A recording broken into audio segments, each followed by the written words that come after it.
T'es une putain de boule à facettes qui n'attend que les projecteurs pour rayonner. Si tu imagines et si tu vois une boule à facettes, à quoi tu penses? Parce que moi, clairement, je pense au mot rayonnant, je pense à du feu, je pense à de la lumière, je pense à des paillettes, je pense à la festivité, à des sourires, à des rires. Et j'imagine déjà ce jeu de lumière assez magique qu'elle nous offre une fois qu'on fout les projecteurs dessus. Tu vois de quoi je parle? Et je pense en plus que tout le monde adore ça. Tout le monde aime les boules à paillettes, tout le monde trouve ça cool, tout le monde aime bien. Personne n'a un avis négatif sur les boules à paillettes. Et quand on regarde ce spectacle, quand on regarde cette boule à facettes, on n'en voit à chaque fois qu'une seule face. Il n'y a qu'une seule face qu'on peut voir avec nos yeux, tout le reste est caché dans l'ombre. Tout le reste, c'est l'ombre de la boule à facettes. Et pourtant, on l'aime tout autant. C'est pas parce que c'est dans l'ombre qu'on ne l'aime pas, et c'est pas parce qu'il y a l'ombre qu'on ne trouve pas ça festif, rayonnant. C'est justement l'ombre et la lumière, l'assemblage des deux qui fait que on aime ça et que ça fait un spectacle à 360 degrés, que ça rayonne à 360 degrés et que toute une pièce peut être illuminée par cette boule à facettes. Si elle était coupée en deux, ce serait juste une putain de piñata complètement dégueulasse, détruite par des gosses. Ça n'aurait aucun sens. Donc, ici, cette part d'ombre, cette part non visible, cette part cachée, ne rend en aucun cas la boule à facettes moins bonne. C'est en aucun cas quelque chose de négatif, ça ne la diminue pas, ça n'enlève pas de sa valeur, ça n'enlève pas de sa festivité, et même ça en rajoute. Ça en rajoute parce que ça la rend complète. Sans ça, la boule à facettes, comme je l'ai dit, c'est un truc dégueu dont on ne se sert pas et qui n'aurait aucun intérêt. Donc cette lumière, cette part d'ombre, c'est un tout. Et c'est exactement ça qui fait sa beauté et le fait que ça rayonne à 360 degrés. Et maintenant, si tu viens à te rapprocher de cette boule à facettes, si tu viens l'admirer de près, la regarder vraiment pour ce qu'elle est, tu verras qu'elle est loin d'être parfaite. Je ne sais pas si tu l'as déjà fait, mais quand tu vas voir une boule à facettes en général, chacun des petits bouts de miroir sont très asymétriques, très irréguliers, des fois craquelés, des fois cassés, des fois tachés, des fois complètement décollés. Et pourtant, ça, on ne le voit pas. Ça rayonne. Et c'est ça qui fait que le spectacle est beau, non? J'irais même jusqu'à dire qu'imagine cette boule à facettes complètement régulière, complètement parfaite. Rien n'est cassé, rien n'est décollé. Tous les carrés font exactement la même taille. On dirait une boule disco de Wish, ce serait absolument ignoble. Le spectacle de lumière, ça ferait, tu vois, ces vidéos proches que tu mettais dans tes booms quand t'avais 14 ans. C'était exactement ça. C'était moche. On essayait de faire un truc bien et ça rendait dégueu, cheap, pas fun. Tu vois exactement de quoi je parle. Et je pense que tu sais également exactement où je veux aller. Tu es cette putain de boule à facettes complète. C'est ça qui est important. Tu es irrégulière, tu es peut-être cassée, tu es peut-être tachée, tu es variée, tu es multiple, mais tu es complète. Et c'est toute cette partie de toi, ton ombre, ta lumière, ce que tu aimes voir, ce que tu aimes faire briller, ce que tu aimes cacher, tout ça, ça te rend complète. Et c'est ça qui va te permettre de rayonner si tu décides d'enfin allumer la lumière sur toutes tes facettes. Et ça, c'est ce qu'on voit ensemble dans ce module de développement personnel. Je vais encore aller plus loin dans cette analogie à la boule à facettes. Je vois chacune de ces facettes comme notre ombre, notre lumière, mais également des cases. Toutes ces cases où le monde entier nous dit j'ai pas envie d'aller dans des cases, arrêtez de mettre les gens dans des cases, nous ne sommes pas des cases. Eh bien si, pour moi, on est clairement des cases. On a des cases, on n'en a pas qu'une. C'est ça le truc en fait. C'est là où on s'est perdu. C'est que si on est des cases, on rentre dans des cases, mais on n'en a pas qu'une. On en a plein et c'est ça qui nous rend complet et c'est celle-ci qu'il faut aller chercher, c'est celle-ci qu'il faut aller identifier, c'est celle-ci qu'il faut incarner et c'est sur celle-ci qu'on va mettre de la lumière. Ou non, si c'est quelque chose qu'on n'a pas envie de mettre en lumière, mais il faut accepter que ce soit en nous. Donc ces fameuses cases que personne n'aime, tout le monde rejette, réfute, moi je les adore. Parce qu'elles me permettent de compléter ma boule à facettes et d'enfin rayonner à 360. Si je te parle de mon histoire, moi il y a certaines cases dans lesquelles j'ai jamais vraiment voulu aller me caser. Mais elles m'ont quand même accompagnée finalement jusqu'à aujourd'hui. Et je pense que ça s'arrêtera pas aujourd'hui. Mais depuis que je suis petite, j'y a toujours eu des petits trucs où je me suis dit, j'ai pas l'air d'être comme les autres. Il y a un truc qui va pas chez moi, je suis pas comme tout le monde, et en même temps, j'arrivais ni à mettre le doigt sur ma différence, ni comprendre comment on pouvait penser différemment de moi. Comment on pouvait fonctionner différemment de moi.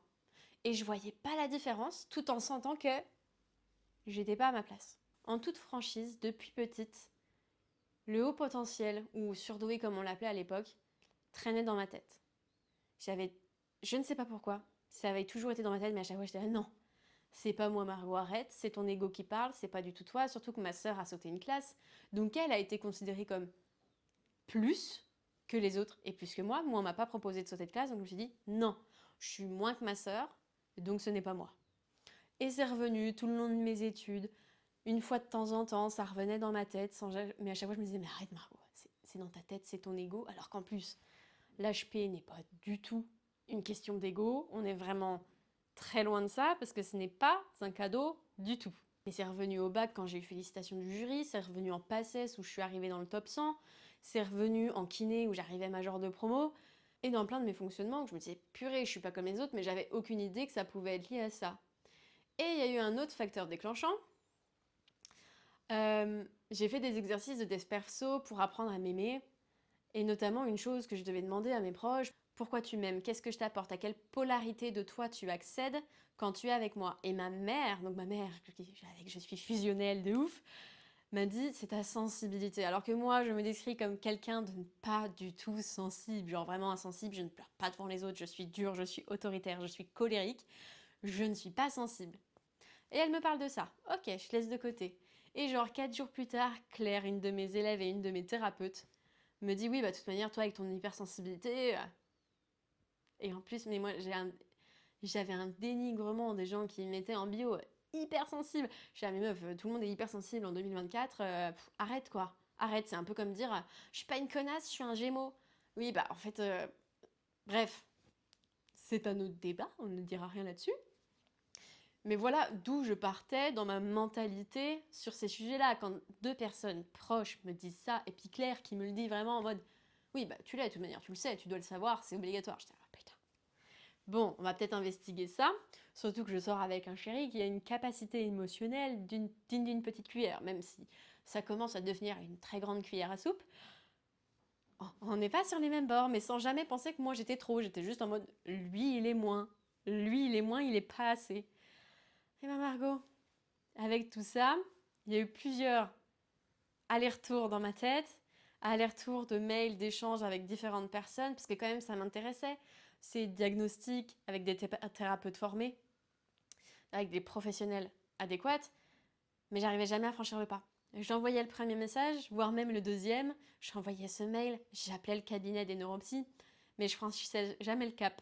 Et à un moment, je sais pas, ça a fait je disais, allez Margot, t'y penses depuis des mois, encore plus qu'avant, vas-y, passe les tests, c'est pas grave. Donc 400 € plus tard, 4 heures d'examen, de questions-réponses, multiples rendez-vous, le diagnostic tombe. Enfin, c'est pas un diagnostic, mais vous m'avez compris, je vais pas faire du politiquement correct. Je suis HPI, donc haut potentiel intellectuel complexe, avec multipotentiel, hypersensibilité massive, et possible trouble du comportement, trouble TDAH. Et ça me fait chier. Déjà, le pire pour moi, c'est l'hypersensible. Moi qui me suis toujours compris aux antipodes et cette vision que j'avais des gens qui s'assumaient hypersensibles, nanana. Alors pour moi, c'était vraiment des gens qui juste savaient pas gérer leurs émotions, savaient pas se contrôler, se justifiaient et se plaignaient. Voilà. Donc vous ne me verrez sûrement pas l'afficher pour l'instant dans ma bio ou quoi que ce soit, mais vous allez mieux comprendre pourquoi j'en parle. J'en parle parce que justement, c'était des cases auxquelles je réfléchissais mais que je n'arrivais pas à coller sur ma boule à facettes. Donc il m'en manquait. Et là, depuis que j'ai le diagnostic, donc ça va faire 2 mois, eh ben je suis apaisée au possible. Ça n'a rien changé, je l'affiche pas, j'en parle quasiment pas, sauf à mon compagnon, ma famille, parce que du coup, en général, il y en a plusieurs dans une même famille, et si ça peut aider d'autres à mieux comprendre leur fonctionnement, mieux s'accepter, mieux construire leur boule à facettes, je leur en ai parlé, mais c'est à peu près tout. En fait, je me comprends mieux et je suis apaisée. C'était juste ça. J'avais besoin d'une case pour comprendre et me dire putain c'était ça. Ok, bon bah ça à la limite je peux lire des bouquins dessus, je peux l'optimiser, je peux mieux comprendre comment ça fonctionne, je peux faire avec pour plus m'intégrer, pour plus être vivable avec les autres qui ne sont pas comme moi. Et en plus, ça m'ouvre un champ de possibles parce que maintenant, j'ai envie d'aller comprendre. Ok, donc moi, je suis ça, mais toi, t'es ça. Donc toi, comment tu fonctionnes? Et après, aller matcher ensemble. Mais en fait, si j'avais pas ça, eh ben, j'aurais pas su quelle case aller rechercher, quelle différence aller rechercher, mais même avec mon partenaire de vie. Comment je fais avec lui pour comprendre comment on pourrait faire matcher et créer un nouveau programme à l'intérieur de nos systèmes pour que nous deux, ça fonctionne. Si j'avais pas ça, bah, j'aurais pu aller explorer tellement l'univers. Là, ça me réduit un petit peu. Là, je peux aller faire des recherches sur un sujet et trouver, ok, comment on combine les deux. Et c'est trop bien. C'est juste un gros apaisement. C'est compléter ma boule à facettes et la sienne. Et c'est rayonner plus. Parce que je prends conscience de moi. Je me construis, je me rencontre. Je découvre toutes mes facettes. Et ça, qu'est-ce que c'est puissant? C'est d'une puissance sans nom. Quand tu commences à te connaître, c'est la clé du succès. Je pourrais en parler pendant des heures, mais pareil, par exemple, maintenant que je sais ça, si on me demande quels sont tes besoins, eh ben, j'arrive mieux à les identifier. Si toi, aujourd'hui, je te demande, ok, là, ça va pas, ou là, tu as besoin de bosser, et tu as besoin de bosser pour faire de l'argent, et tu as besoin de bosser pour être heureuse. De quoi tu as besoin? De quoi tu as besoin? À l'intérieur, dans ton environnement extérieur, qu'est-ce que tu as besoin de faire? Qu'est-ce qu'il faut que tu mettes en place? Quand dans la semaine? Tout ça, est-ce que tu saurais exactement me le dire pour pouvoir atteindre ton état de flow et être bien, complètement bien? Et bien c'est à ça que ça sert. C'est à ça que ça sert de mettre en lumière toutes ces putains de miroirs sur notre boule à facettes. C'est justement pour optimiser notre vie et s'épanouir à 360 degrés. On retombe encore sur ce 360 degrés qui me fascine. Grâce à ça et aux différents miroirs que j'ai pu trouver au fil du temps, parce que clairement elle n'est pas encore complète, je pense qu'il faut quand même une vie pour la compléter, et puis après, comme une piñata, mais une piñata encore fermée, tu peux aussi la remplir de l'intérieur avec toutes les paillettes que tu décides. Mais d'avoir ça, je suis plus en paix, je me sens plus complète, je me sens plus authentique, je me sens plus épanouie, je me comprends mieux, je suis mieux dans les relations, je suis mieux dans tous les aspects de ma vie, juste en disant ok, c'était ça, ça je l'ai, ok, d'accord, comment je fais? Ça, et tu en rajoutes, tu en rajoutes, tu en rajoutes. Et j'adore ces cases et ces découvertes parce qu'elles me permettent de me comprendre, de m'aimer et de m'accepter. Mais pour accepter, il y a vraiment cette notion que tu ne dois pas apporter de jugement sur ce que tu découvres. Si tu apportes du jugement, tu vas tout renier. Tu vas absolument tout renier, repousser, et tu vas mettre des mois, voire des années à accepter quelque chose. Comme moi, le fait que je sois hypersensible, je l'ai renié pendant 1000 ans. Et du coup, il m'a fallu tout ce chemin pour l'avoir, alors que je pense clairement que j'aurais pu l'avoir il y a 10 ans et débloquer plein de choses à partir de là parce que j'aurais compris plus tôt. Mais pour moi, c'était mal. Il y avait vraiment une notion que je n'en veux pas, je ne veux pas être ça, c'est nul, c'est naze, c'est has-been, ça ne me correspond pas, je veux pas être niaise, c'est pas moi. Ce n'est pas moi et je l'ai renié alors que c'est profondément moi. Et si je l'accepte, que je suis en paix avec, moi après, c'est ok, hein. Je choisis si je veux nourrir cette hypersensibilité-là et rester là-dedans, ou si je veux juste, ok, je l'accepte, ça fait partie de moi, mais je la nourris pas au quotidien. Si je peux faire autrement qu'exprimer cette part, je ferai autrement et c'est ok. C'est un choix constant de se dire, ok, est-ce que cette bête-là, je veux la nourrir, ou est-ce que je veux plutôt nourrir celle qui est bien dans ses émotions, stable dans ses émotions et qui est mature? Eh bien, je choisis. C'est un choix, parfois difficile, parfois on ne peut pas choisir. Mais la plupart du temps, a posteriori, on peut largement choisir. Et ça peut être complètement différent en fonction des situations, en fonction des personnes avec qui tu es, en fonction des circonstances, du cadre de ton environnement, du temps dans l'année, vraiment cette ligne temporelle. Tu peux montrer différentes faces de toi, ou la boule en entier à ton bon vouloir. Donc, revenons-en à nos moutons. Première étape, ne juge pas tes découvertes. Parce que clairement, le jugement, c'est toi en train de mettre ce que tu découvres dans ton système de valeurs qui est ça c'est bien, ça c'est mal. Mais en fait, il n'y a pas de bien et de mal. Tout existe et son contraire. C'est la même chose à des polarités différentes. Il n'y a pas de bien ou de mal. C'est une construction sociale. Notre culture nous dit c'est mal, mais en soi, qu'est-ce qui nous prouve vraiment que c'est mal? Ou que c'est bien? Il n'y a pas de jugement à avoir. Juste, c'est là. C'est là, ça fait partie de moi. Et après, tu choisis de mettre de la lumière dessus ou non. Ça peut être aussi simple que ça. Toutes ces choses que tu découvres, toute cette part, toutes ces cases, elles sont. Elles sont justes. Ni bien, ni mal, elles sont. Rien de plus. À toi d'en faire ce que tu veux ensuite. Mais la case en elle-même n'a pas de valeur. C'est ce que tu en fais, comme toujours, et à quel point tu mets de la lumière dessus, et à quel point tu la nourris. Donc, la prochaine fois que tu découvriras une facette, accepte-la, accueille-la, gagne en conscience de toi, rayonne, et ensuite choisis de la nourrir ou non, de mettre de la lumière dessus ou non. Et un jour tu l'allumes, le lendemain tu l'éteins, c'est complètement ok. Mais je vais pas te laisser sans rien. Si je devais te donner un de mes tips pour justement accueillir et accepter ces parts que tu juges peut-être plus sombres, dont tu veux moins, ou ton ego riposte un petit peu, essaye d'en rire. Ça, c'est venu. Donc, j'ai fait un anniversaire il n'y a pas longtemps. J'ai fait un anniversaire il n'y a pas longtemps et c'était deux meilleures potes. Et j'admire leur amitié. J'admire grandement leur amitié. Et elles ont fait un grand voyage, plusieurs mois en van, loin. Et elles ont kiffé. Et genre, il y en a une qui est hyper extravertie, hyper folle, hyper... Elle vit. Et l'autre, tout pareil. Mais en plus, elle a ce côté un peu psychorigide que moi aussi je peux avoir, ce côté un peu autoritaire, maniaque, faut que tout soit rangé, tout soit en ordre, un peu plus stressé, un peu plus à préparer. Et genre, l'autre, elle la taclait, mais devant tout le monde, elles avaient le micro. À propos de ça, bah oui, bah ça va être encore la merde, machin, elle va stresser, nanana. Mais genre, elles en rigolaient et tout le monde en rigolait et tout le monde était ok avec ça.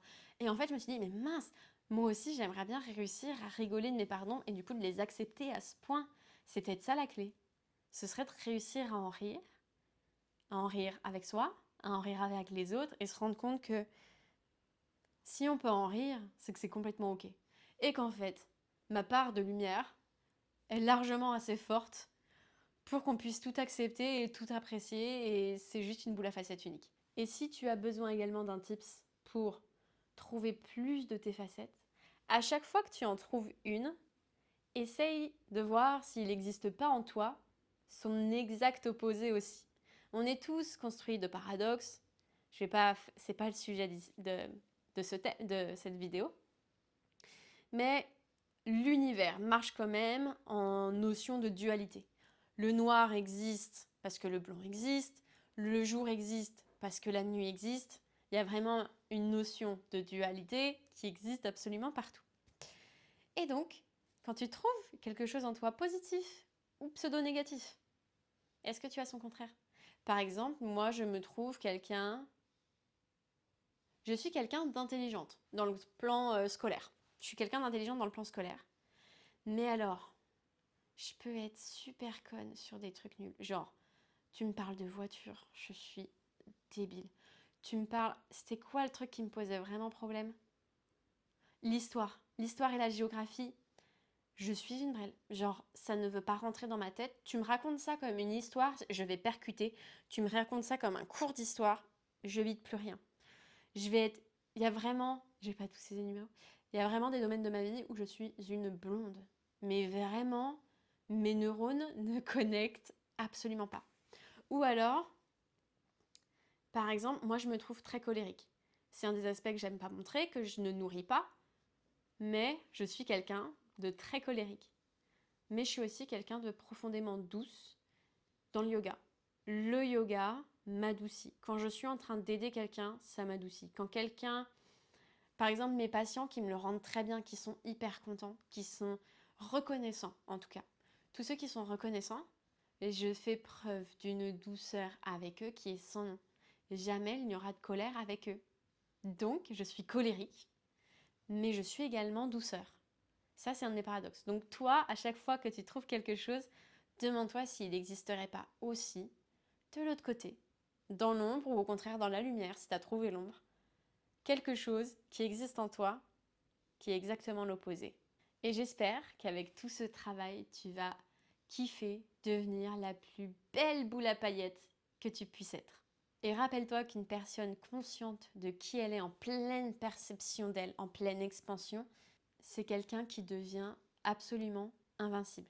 C'est quelqu'un qui devient libre d'être elle-même et de rayonner à 360 degrés. Alors pense à rallumer ta lumière. T'en as besoin et tu mérites ces feux de projecteur sur toi.